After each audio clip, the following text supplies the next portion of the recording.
Alright, so today what I'm going to talk about is we're going to continue on converting over to Linux from the Windows environment. And we're going to go and talk about the software that is used for video editing. There are two applications that I like, and stick with me. We will look at them after the credits.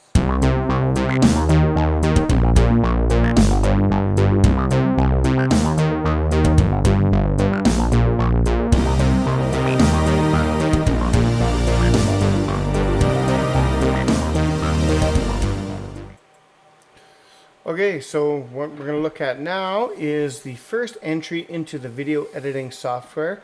And this is probably the most popular one on Linux or of any distro.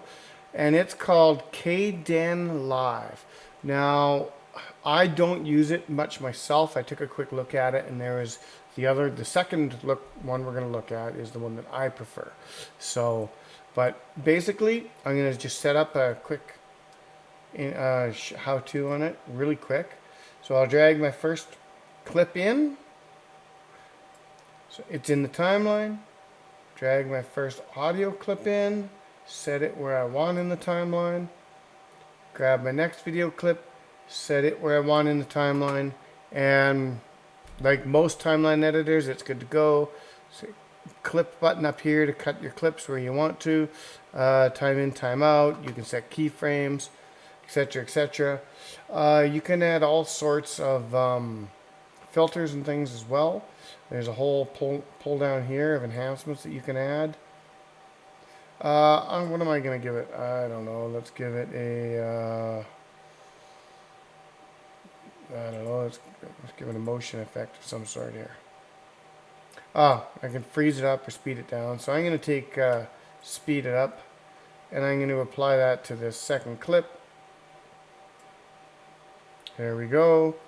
And now I'm just going to do a quick preview here.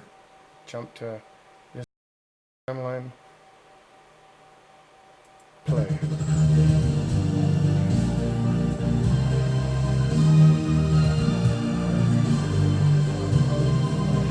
You can see how not only did it speed up the video, it also sped up the audio. So it hit everything in that timeline. So anyway, that's just a quick overview. There's tons you can do with it. It has all sorts of effects, and they're preview effects as well, most of them. There's a few that aren't. Yeah, so that is the number one software for video editing, Kdenlive. I can close that one down. No, I don't want to save my settings. And I'll open up the one that I prefer. And this is just personal preference, because right now I'm not having to do anything advanced with it. I'm just using it for super basic YouTube video editing. So I don't need a lot of the complexity that I'm sure Kdenlive allows, that OpenShot probably isn't quite there yet with. But OpenShot is a very nice, clean editor. And I'll just open one of my projects here. Open Reason project.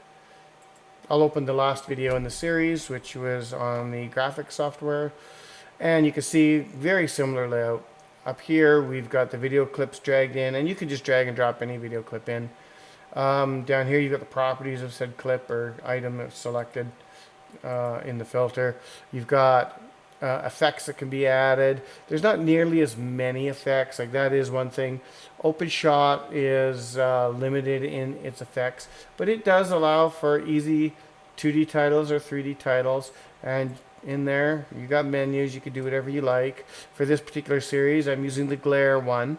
For my other series on setting up an enterprise network, I'm using the neon curves one. And I'll use different ones for different things. So cancel that out.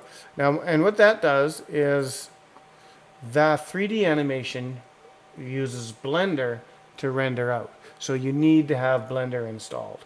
Oh, and on that note, Kdenlive also requires a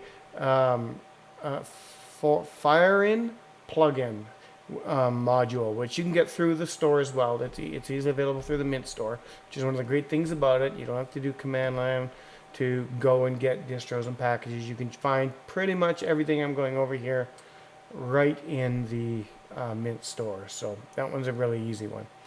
But you will want to add that. The other thing it'll prompt you for, if you don't have it in there, is the DVD authoring software, especially if you plan to burn anything to DVD media.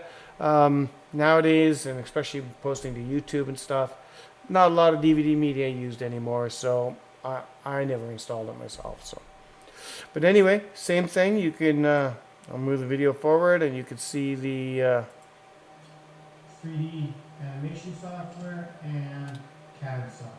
So stay tuned. So there's, again, pretty simple stuff. Now, I do have one grievance with OpenShot that I do not like.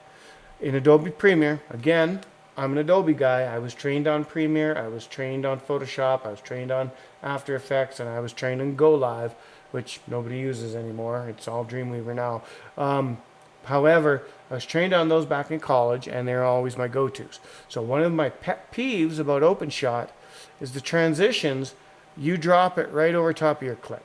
What I used to like about the Adobe series, especially the CS2 series and prior, because I'm old, was the transition sat in a different layer.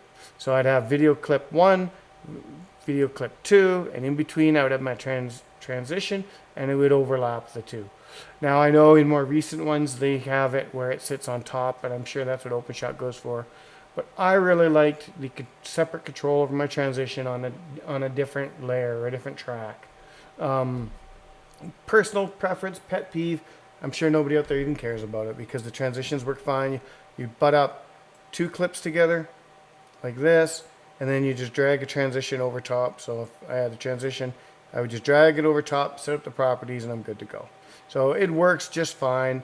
I actually haven't even used any transitions. I've just butted up my ends and joined them that way for my YouTube videos. Haven't had the need yet. So, but on that note, that is the video editing softwares that I choose to use. So I'm going to leave you here, and I'll join you in the next one where I talk about audio software.